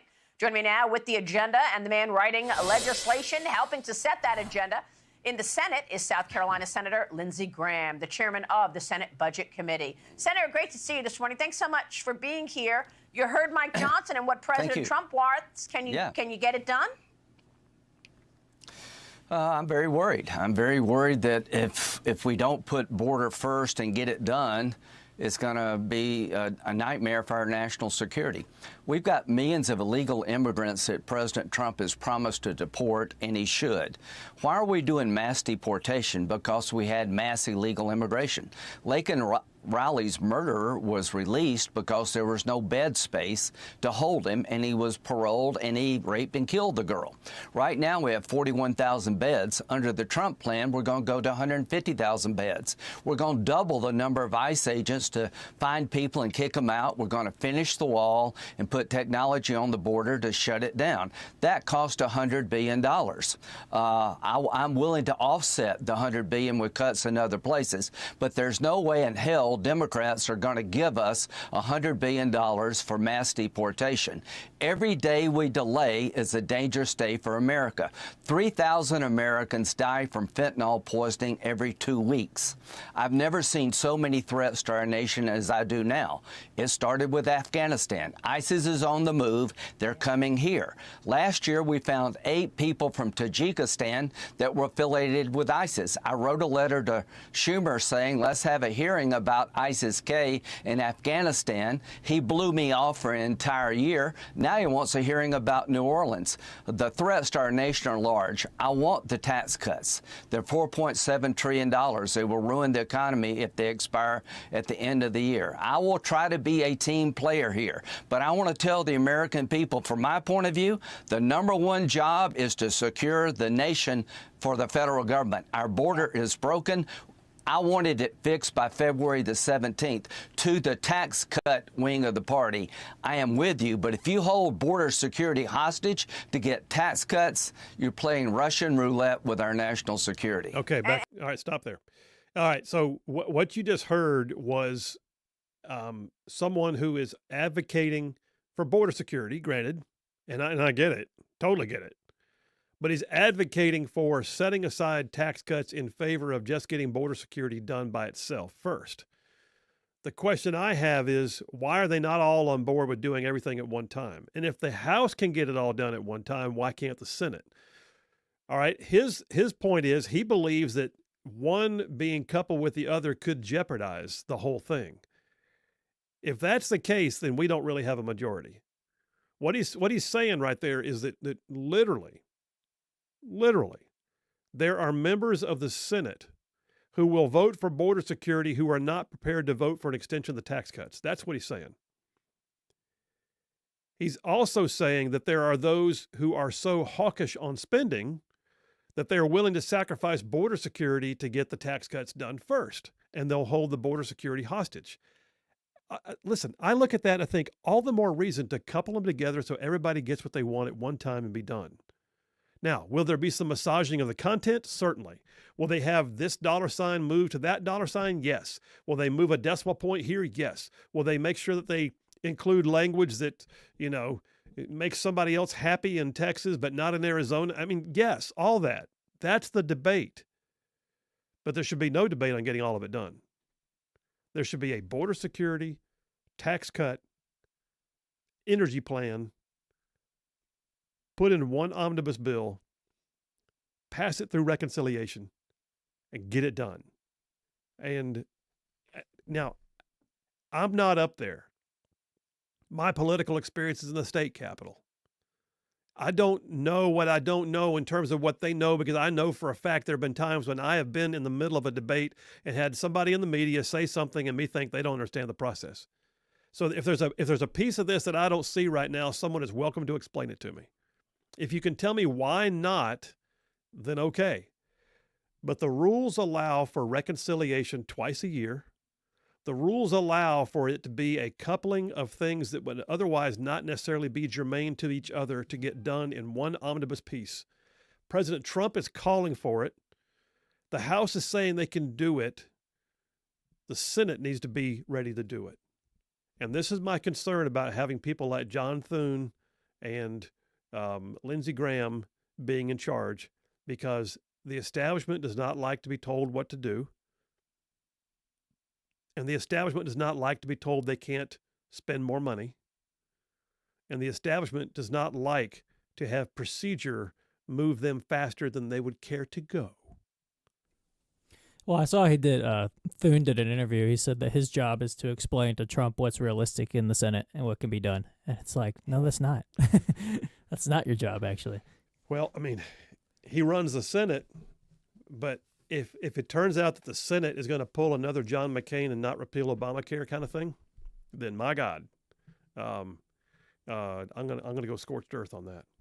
All right, we got to take a break. Let's take a break right now. I'll come right back, and we're going to switch gears. There you go, reconciliation. The plan is underway. The debate is yet to come. They got to reconcile the bills, so to speak. Oh, my gosh. The machinations in D.C. But y'all stay tuned. We're going to talk about the world stage next. Phil Williams, Rightside Radio. We'll be right back.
We are back. Phil Williams, Rightside Radio, solid, conservative, and just plain right. Man, giving you all the truth you can slap on a bumper sticker. There it is again. The right screen. They're talking about what we just covered. An entire section. They listen. I'm telling you, they do. Somebody from Fox is listening. Somebody. Well, CNN was doing it a second ago. Right before I told you to turn around, CNN had the same. They're watching the live stream, I guarantee you. Well, maybe instead of copying our show, why don't they just call and have you on Fox News one day and just do it that way? The day that I sit on the curvy couch on Fox and Friends, I will know that I have arrived. Yeah, exactly. I remind everybody that I am sitting in the same time slot on the same channel at the same everything that Sean Hannity started on. That's true. And I would settle for half of his salary. There you just have it. All right. Hey, listen, we got several text messages. Let me catch up on some of those real quick. Cameron from Decatur earlier about the presidential medals that were given out ad nauseum this past weekend by Joe Biden. He says Michael J. Fox and Magic Johnson want their money in something. I think your typos are killing me here. Want their money, their influence, and their considerable backing to medical causes to bring attention to those causes and to raise money to the cure. Okay, I get you now. Hillary Clinton, George Soros did nothing, but there you have it. In England, they confer knighthood on people like Elton John, so we can see where all the standards have dropped. Cameron, good text. Once I figured out what you're saying. Red from Tony, Alabama says, do you think Kamala is hurt that no one showed for her to protest? No Democrats did a January 6th. I think it's what he's saying. Nobody cared enough that she lost. She didn't have the crowd. They didn't rally to her cause. Whatever. Nope. But also, after she certified the vote, everybody, this may be a tradition, I don't know, but everybody, Republican and Democrat, stood up and applauded. Because, when she read off Trump's votes, Republicans applauded, Democrats applauded for hers, but then at the end, they all applauded. Yeah, and that's, and here's the thing. People say, how can Mike Johnson sit up there and actually talk to her? In politics, you compartmentalize. Yeah, exactly. And you have to. You have to get stuff done. That's exactly right. And there was, for instance, Vivian Figures, who's a state senator. Her son is the new Congressman Shamari Figures. She's extremely liberal. I don't recall us ever agreeing on policy. But we sat next to each other in the Senate Judiciary, and I like her as a person, and we would talk, and we would laugh, and I would, just because you have to. You compartmentalize at times. All right, lastly, Marcus from Huntsville says more than I could say in the time I've got. So we'll go to take a break right now. Phil Williams, Rightside Radio. Y'all stay tuned. We'll be right back.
You're listening live to Rightside Radio with Phil Williams. It's hard to go wrong when you're on the right side.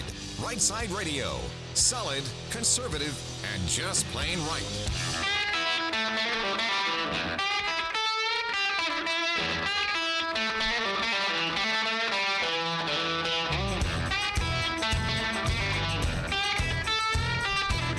Alabama's syndicated news talk leader, Rightside Radio. Phil Williams here live in the Rightside studios. Man, we got the local, the state, the national, sometimes the international, and oh yeah, like the dude just said, solid, conservative, and just plain right. That is the mantra, y'all. Solid, conservative, and just plain right. Sitting here in the studio sporting my new pullover that my daughter gave me for Christmas. Sporting.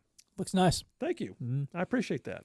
I will tell her you said so. Actually, this is a Christmas gift too. So you're sporting. Yeah, we're both sporting today. Sporting it. I had to break it out, because it's snowing. It's not right now, but it was. It's actually apparently going to be winter for a while, at least for today. Allegedly. Yeah, at least for today. Yeah. By the way, if you had the live stream going right now, you'd see me sporting my new pullover from my daughter. But check that out. We stream the show live every day. If you're not already aware, the show is not just live on radio.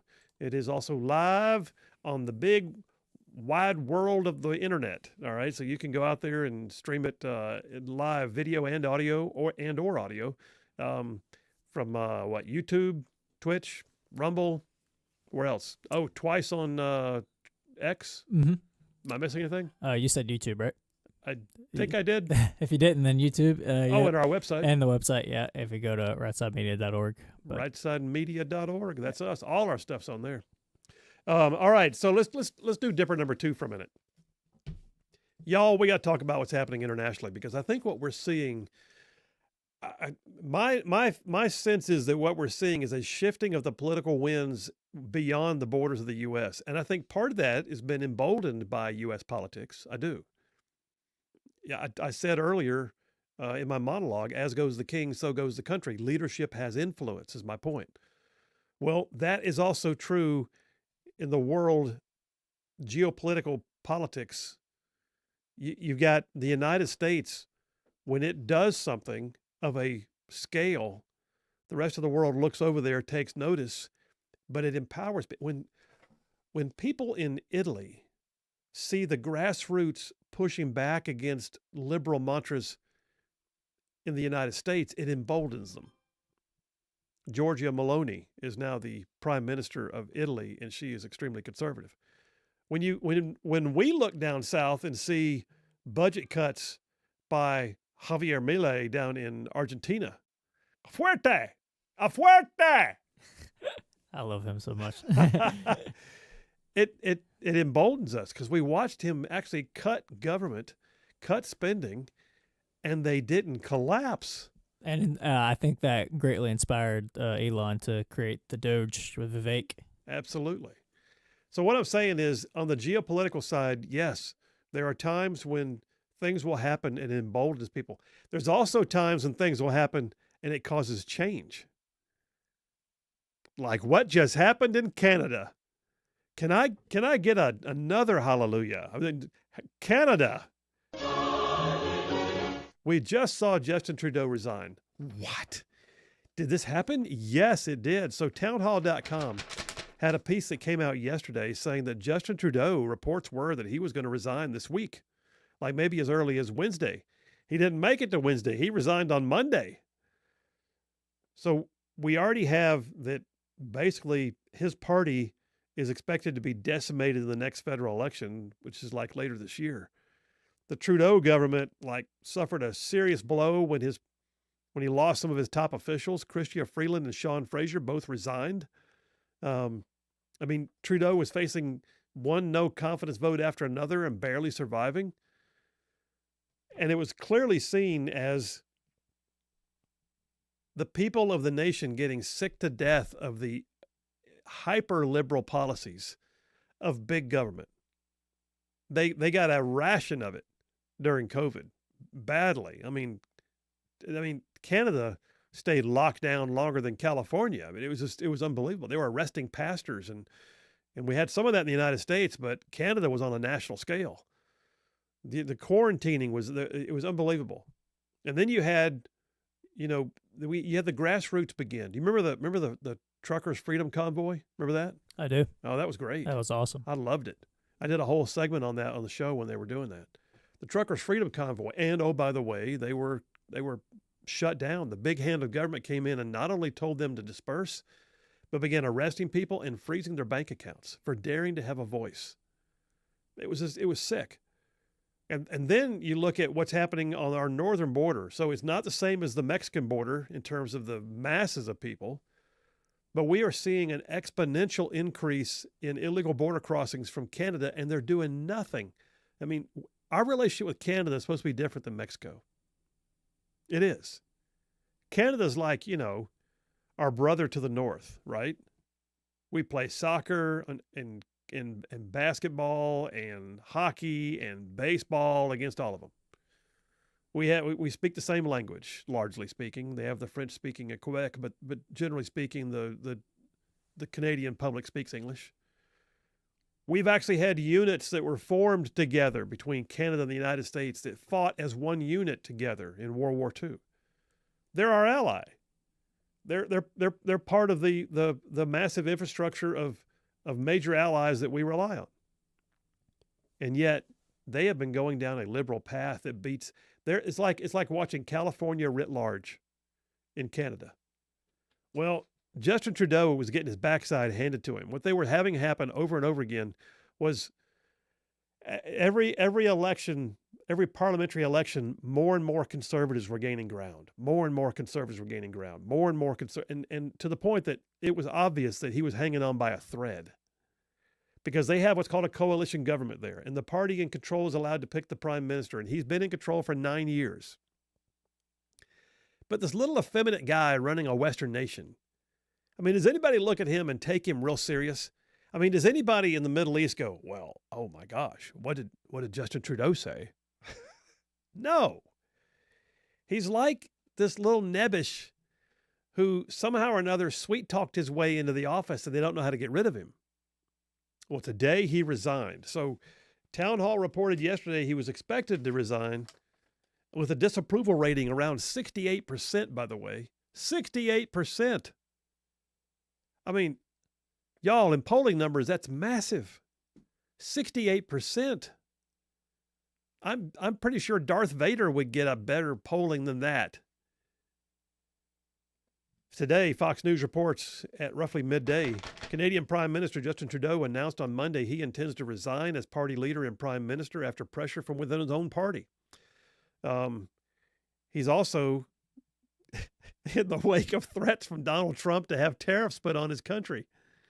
So what you're looking at here, remember this, by the way, just what was it, last month? Donald Trump said, if you don't secure the northern border and stop the influx of fentanyl and illegal human trafficking and people crossing over illegal into my country, I'm putting a 25% tariff on everything you do. Yeah, I don't even think it was a week after November 5th they did that. Yeah, it was like right away. And then what happened? Justin Trudeau got on a plane and ran down to Mar-a-Lago real quick. I mean, there was no state visit. There was no fanfare. There was no got to get to know you, glad you're back. It was more like, hey, can we not do that, please? I'm in a perilous situation up there. This will be very, very hard for me. I mean, just he hasn't even been in office yet, and he's already toppling down Trudeau in Canada.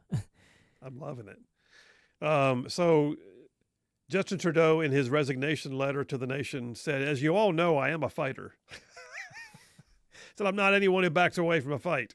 Okay. Fake news. Yeah, really. But he led the nation for almost a decade. And he's calling now for his own party to set a new election. He'll stay in office until the election. I'm hoping that say it for me. Poilievre. You're sure? Pierre Poilievre, yep. Pierre Poilievre. Yep, you got it. Look, Pierre Poilievre is the man. Mm-hmm. And I don't know him, and I don't know anything about anything he's done in life, generally speaking, but I have listened to his rhetoric on the floor of Parliament. I have listened to him dismantle the press, and I have watched him stand in the face of liberal opposition. And I'm saying, if he became the prime minister of Canada, it would be a whole new day. Yeah, he did a like 2-hour podcast with Jordan Peterson. Like I think it was last awesome? week. It was I listened to a lot of it. He's spot on every single topic, and not only that, but he exudes confidence and like he acts like a leader, and just that alone. I mean, Canada hasn't had that ever since Trudeau's been in office. So, but I think he posted something on Twitter, a video saying that. Right now, they're probably going to replace him with somebody who's just as liberal as Trudeau until I can't remember what month this year the actual election is, October. Yeah. So he said, although this is a win for now, technically, he said don't get too excited because they're probably going to replace somebody who agrees with everything Trudeau agrees with. But he said like the real win will come in October when the Polyev will hopefully win the election. Well, that would be huge. Mm-hmm. That'd be cool. And I know you've seen it. It's one of my favorites is when he's standing there munching an apple and a member of the liberal media is trying to question him on something and all he does is munch the apple and just return questions with questions. Yeah. In fact, I wonder how that would play out on radio. Can we play that on the radio and make it work? I don't know. I have to see it doesn't the have audio, near the effect. Yeah, but you got to see him just nonchalantly eating just the standing apple. there eating an apple and biting it off and he's doing it on purpose. Yeah. He's biting that apple really loud. And the guy asks him a question, he'll go, "Who says that?" What do you mean by that? What do you mean by that? Why would you ask that question? Yeah. What policy? Explain. What do you mean? I'll tell you what, let's find that during the break. Let's take a break right now. We got to take a break. We'll take a break right now. We're going to come right back. We're on the world stage. Listen, that's Canada. We'll talk a little more about Canada, but then, y'all, Greenland? Could Greenland become a U.S. territory? And then what about Italy? Well, not a U.S. territory, but what about Italy's Giorgia Meloni coming down to Mar-a-Lago? I'll tell you all about it. Phil Williams, Rightside Radio. We will be right back.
We are back. Phil Williams, Rightside Radio, solid conservative and just plain right.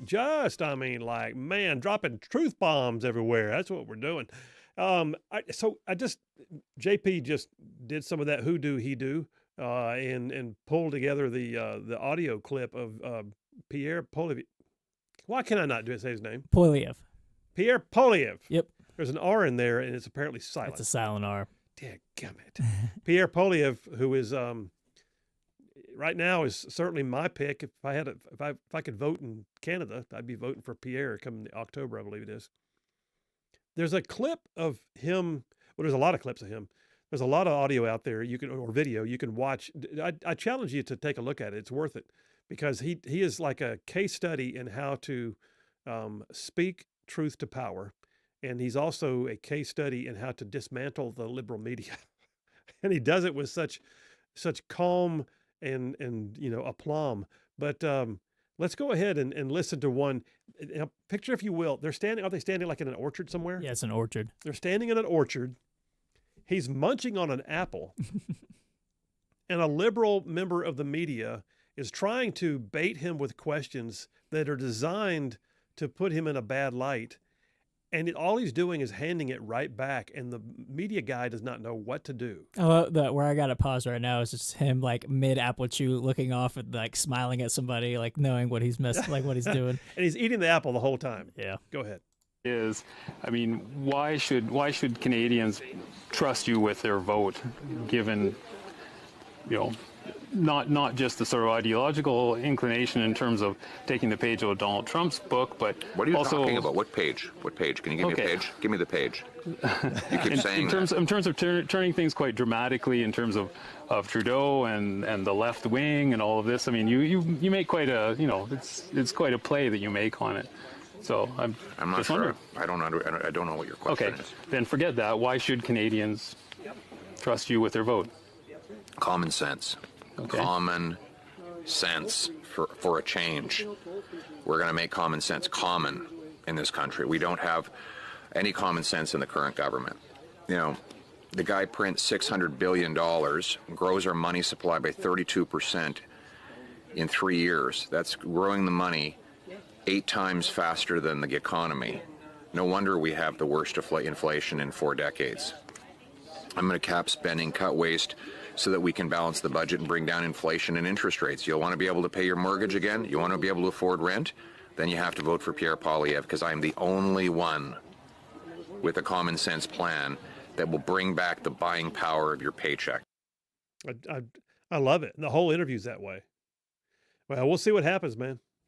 Yeah, I think he would be awesome for Canada. Yeah, I think it'd be awesome for America. Yeah, for America too. I mean, I think if we had a neighbor to the north like that, with Donald Trump and a Trump administration and a House and Senate acting together to try and do conservative things, I think you're looking at a whole new day for the Western Hemisphere at that point. And I don't live in Canada, but I sort of sense some momentum, kind of like I sensed towards the end of Joe Biden's 10 years president and Trump, starting his campaign. I sensed momentum. Yeah. And I kind of feel that just from, a distance view of Canada. I feel some momentum behind Poilievre, and Trudeau stepping down too adds to that. So we'll see what happens. You see Poilievre's speech on the floor of Parliament talking about why Trudeau needs to go and Yeah. Oh my gosh. Listen, Nigel Farage in England, Pierre Poilievre in Canada, Donald Trump here, Giorgia Meloni in Italy. There's a movement around the world right now that is gaining a lot of traction. Like I mentioned Giorgia Meloni. All right, so Italian Prime Minister Giorgia Meloni in New York Post has a story that apparently she was in Mar-a-Lago this weekend. She's the Italian Prime Minister, and she was, by the way, she's also famously the person who kept Joe Biden from wandering too far away from the photo op. Remember that? She went and got him at the parachute incident. But anyway, Trump met with her, and so did Secretary of State designee Marco Rubio, and they basically talked about how she's taken Europe by storm, and they're glad to have her as a friend and an ally. And then they even screened a new documentary together. They just basically enjoyed an evening with a lot to talk about, I'm sure. By the way, Trump's also been dealing with French President Emmanuel Macron, Ukrainian President Volodymyr Zelensky. Trump's been doing more foreign policy work than Biden has in 4 years. Just saying. Yeah.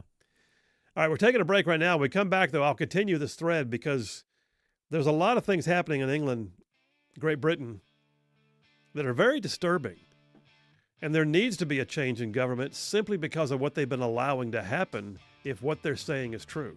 Holy smokes, it's going to curl your hair, get ready to get mad, maybe a bit disgusted. Phil Williams, Rightside Radio. Y'all stay tuned. We'll be right back.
Hey, all you Rightside ruffians out there, you are listening to Rightside Radio, solid conservative, just plain right.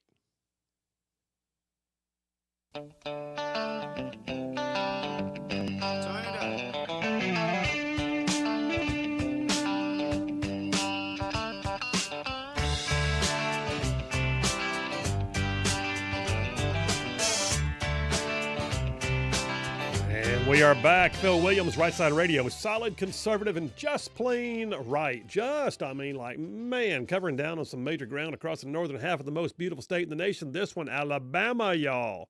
And I mean to say this show currently goes from way up on top of Huntsville all the way down to Birmingham, from Tuscaloosa back to Gadsden, parts of Georgia, Tennessee, and even Mississippi, all thrown in just for good measure. And oh, by the way, about to add Tennessee.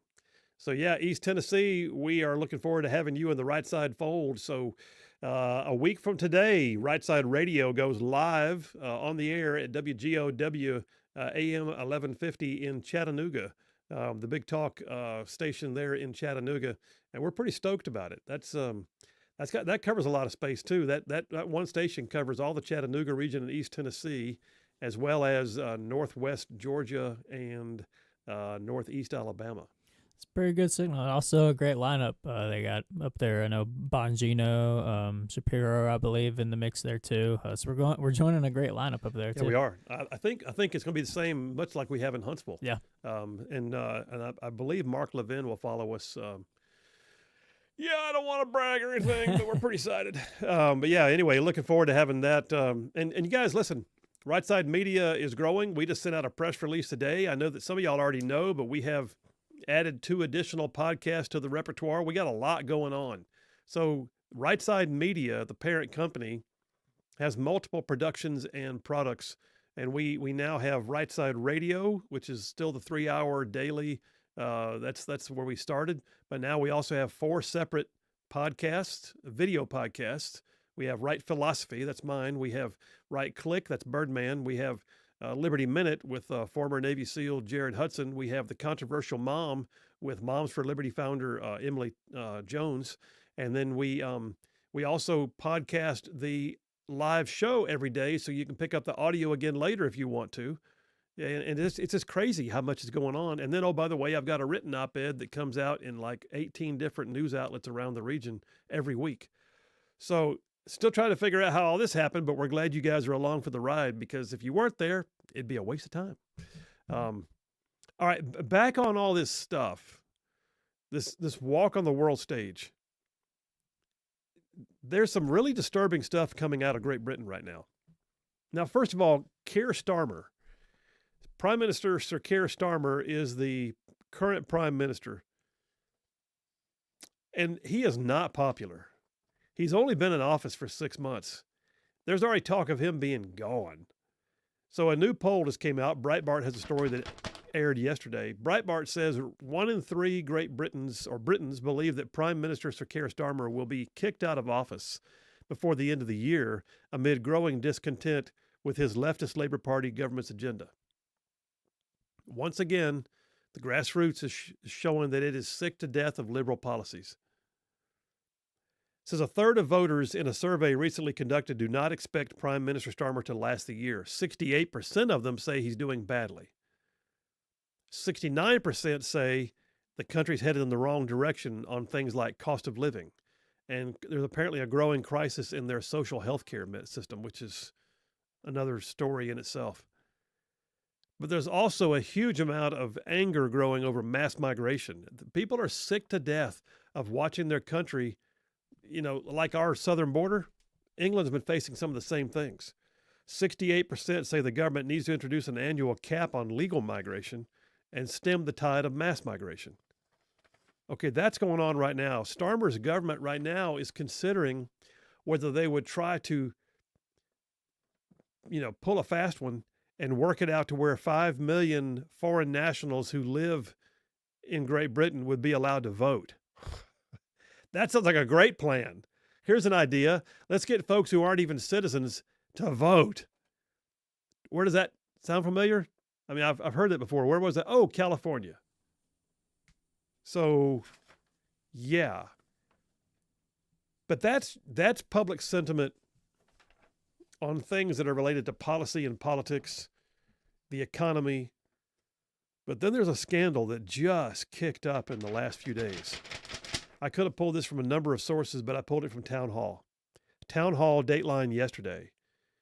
Elon Musk accuses the UK Prime Minister, that's Keir Starmer again, of ignoring grooming gangs.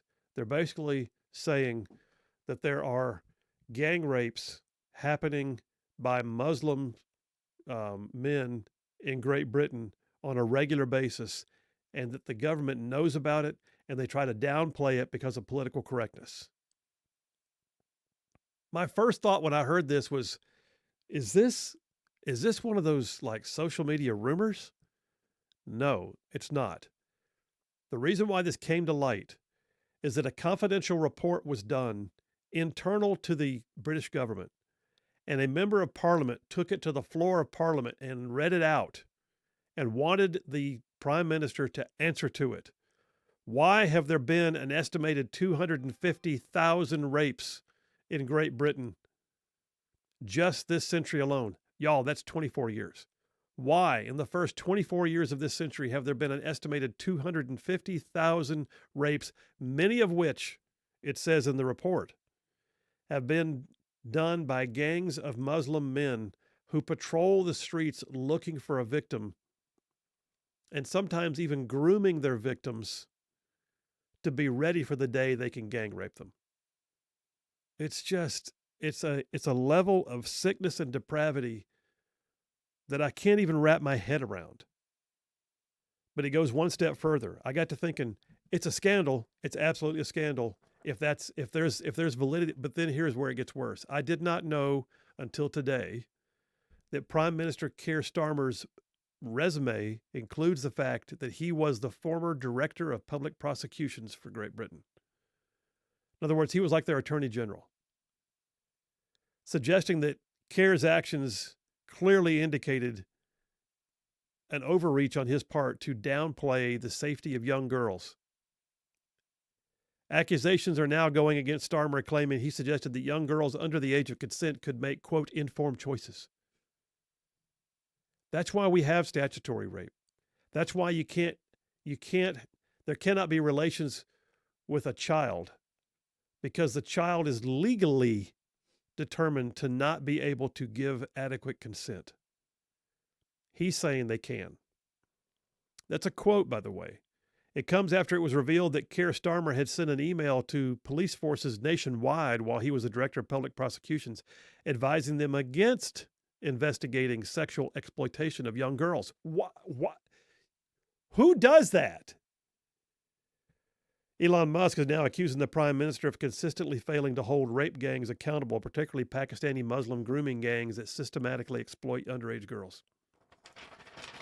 I don't, if there's a seed of truth, if there's a granular evidence that that's true, he should not only be thrown out of office, he should be tarred and feathered and dropped in the English Channel. We should be done with him. No one who acts like that should be allowed to stay in office. Do I know all the facts? No. Does it have a ring of authenticity? Yes, when you consider it's an internal report to the British government and emails from Keir Starmer to the police forces nationwide, advising them to downplay the sexual exploitation of young girls, phrasing it as they can make informed choices. Not only that, there's factual, like this isn't partisan. Like there are reports of a father who called the police because his daughter was being raped, and not only that, he called them 200 times. 200 times. Before they came, and they ended up arresting the father for being a stereotype. Oh, my gosh. And another was, the sort of a similar instance, except the police came up and arrested a 13-year-old girl who had just been raped because she was drunk. These are factual reports that have happened in England, and it's a disaster. And not only that, they're threatening to come over here and arrest Americans who are calling it out and extradite them to England. So come and try that. Try that. Oh, that's right, because I forgot that they have the Office of Misinformation over there that literally says we covered that on the show a while back. I'd forgotten about that says that they would choose to pursue extradition on people who would say mean things on platforms like X. Yeah, calling out gang rapers is the illegal part, not arresting the ones who are doing it. Look, that's a level of messed up I can't even begin to fathom. That's not governance anymore. That's anarchy. That's allowing something to happen because you have an agenda, and or because you're feckless and scared. I don't know. Now, by the way, let me back up. I love Great Britain. Phil, why would you say that? I lived there for 3 years. Look, living in England is where I accepted Christ. That was the change place for me. That was a moment in time for me that is exactly. I was a messed up kid. My dad was in the army and was stationed in London, England. I like to say that God knew that I needed a 3-year timeout, and I did. I had to get out of some of what I was in. I had to get away from some of who I was with. I had to go to a place where I was detached from all of it. God knew that I needed a 3-year timeout, and that was in London, England. I went to high school at London Central High School, which was on an American Air Force base. Actually, it was on a British Air Force base, RAF High Wycombe, London Central High School, American School for Dependents Overseas. And it was life-changing for me. And while I was there, I got to see and appreciate and tour around and basically it's on my bucket list to go back. But what we have seen, I mean, the World Evangelism Council has said that England is not even what they refer to as a Christian nation anymore. I'm not talking about Muslim, I'm talking about behaviors. This is a sickness that's got to be dealt with. And the people of England of Great Britain in general, Wales, Scotland, all of it, Northern Ireland, you've got to rise up and say, enough with this. This is not our country anymore. I got time for a call. I think I got about a minute. Is that Clarence? Clarence is on the line. Hey man, how are you? Hey man, doing good. How you doing? I'm good, buddy. What's going on? I tell you, there's only one way to eradicate rapists. Tell me. Kill them. Well, there is that. All of them. You think about it, and people say it's harsh to think that, and how about people that can be rehabbed? You can't rehab the person that you raped from your nasty crime, period. Well, I don't care. And I think and when you send them to prison, guess what they in there doing? Raping each other. That's a heyday for them.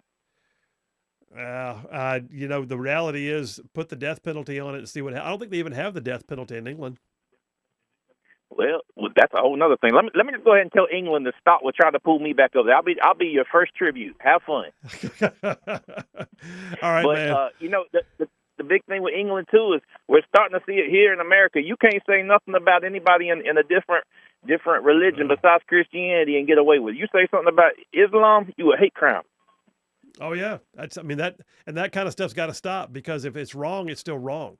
And I don't have to agree with it, and you can't make me agree with it. And not condemning is not the same as condoning. Just the bottom line is back up off my views on the world. But I agree with you, man. Hey, listen, I got to go to a break, brother. Take care. Have a good one, man. See you, Bear. That was Clarence. All right, take it to a break, man. We'll take the break. We'll come right back. You know what? I'll end on a slightly higher note. Take some text messages, and then let's pontificate about whether Greenland is going to be a U.S. territory. Taking bets on that? Phil Williams, Rightside Radio. Y'all stay tuned. We'll be right back.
We are back. Phil Williams, Rightside Radio, solid conservative, just plain right, just making common sense like a superpower.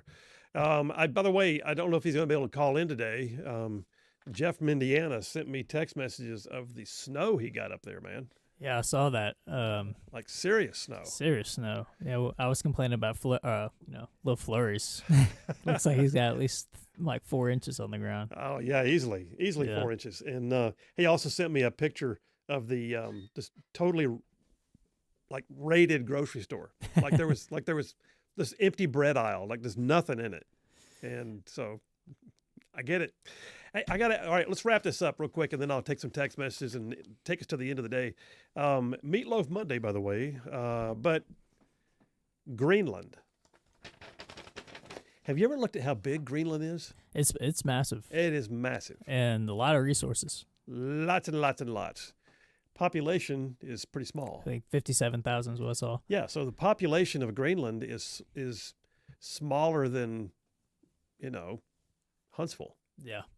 I mean, how's that? Pretty much, yeah. Yeah. In fact, I'm not sure what the population of Madison is, but I would. You looking it up right now? Yep. So 56,000. You said 56,000 people live in Greenland right now. I think it was 56,800. Okay. What's the population of Madison, Alabama? Population of Madison, Alabama is 60,854. Wow. So I was pretty spot on. So Madison and Greenland, roughly the same population. Yep, just about. Okay. So that's crazy. Actually, Madison's bigger. Madison is bigger. But there's this, here's one of the many stories I could have pulled Daily Wire, Dateline 2 days ago. Greenland's prime minister calls for independence from Denmark. I did not realize until recently that Denmark is the sort of the parent, if you will, that Greenland is considered to be a territory of Denmark. Trump is saying, hey, we'll take it. He did that last time, remember? But you know what it does is it creates a buffer. If we had that, it's a basing opportunity in the Atlantic. It's resource rich. We can provide better protection for them than Denmark can. I don't know if they need protection, but there we are. And it's right there in our backyard. And listen, it is so big that if we were to acquire it as a territory, it is bigger than the entire Louisiana Purchase. Wow. That's how big it is. I realize that. Yeah, it's massive. It would, I don't think we'd make it a state. I think it'd be a territory, at least for the time being. If you make something a state, all of a sudden they've got senators and everything else. And I don't see that happening. No. But nonetheless, what do you think? Greenland? You like it? That'd be awesome. I've picked up on Trump's negotiation strategy a little bit. Tell me what you think of, if you think this is accurate, where he starts off at the most extreme end where sure, he'll take Greenland, but also his expectations aren't so high. So then when that doesn't work out, he'll come back and him negotiating and conceding is still a really good deal in the first place. Like, for example, with Trudeau of, trolling him and all that. And it's like, he'll make an extreme claim, but then what was the result? And Trudeau ended up, leaving office of it. So, but he draws attention to it by doing that too. Exactly. Yeah. All of a sudden, the public goes, "Wait a minute, Greenland? What?" Yeah. And that's what I mean. No one thinks about Greenland. I think it's part of the art of the deal. He goes to the extreme end where it'd be a great result, but it's like, okay, well, if that won't, can you at least, do this? And they're like, okay, fine. And then that in and of itself is a great deal. So yeah, he knows his threshold of pain before he walks in the door, and he'll go ahead and throw something way out there, knowing that he's willing to come back to something else. Yeah, and that something else is much better than anybody else would have gotten. Absolutely. The grades are in, and several other text messages. Grades are in from John from Huntsville. Says Phil gets an A++ for his nearly perfect performance. However, today's winner with the perfect A++ for his magnificent sound effect skills is none other than the amazing JP. Congratulations and hallelujah. He says, by the way, sorry about your Falcons. Hey, we're on to next year. There you go. Jeff from Athens says, let's get the Greenland New Deal done. I like it. Brian from Huntsville says, he says, where was he? I got him right here. Yeah, I'm trying to find out what he's saying here. Tongue in cheek, he says, God bless us all and help our friends in Puerto Rico, yet for our territory, Greenland has more stable power grid. He says, by the way, note, I already donated to a ministry team going to Puerto Rico. Okay. Good for you. Thank you, man. Appreciate you, Brian. Jeremy from Madison said, did Justin Trudeau resign because he got his feelings hurt by Trump so badly? I think so. I think that's part of it. I think it was a national embarrassment for them. He didn't know what to do. He handled it so poorly. That was just part of the overall. All right, you guys, Meatloaf Monday, we're done. But hey, don't forget, there are more of us than there are them. God is still on his throne. Stay in the fight. We'll see you tomorrow.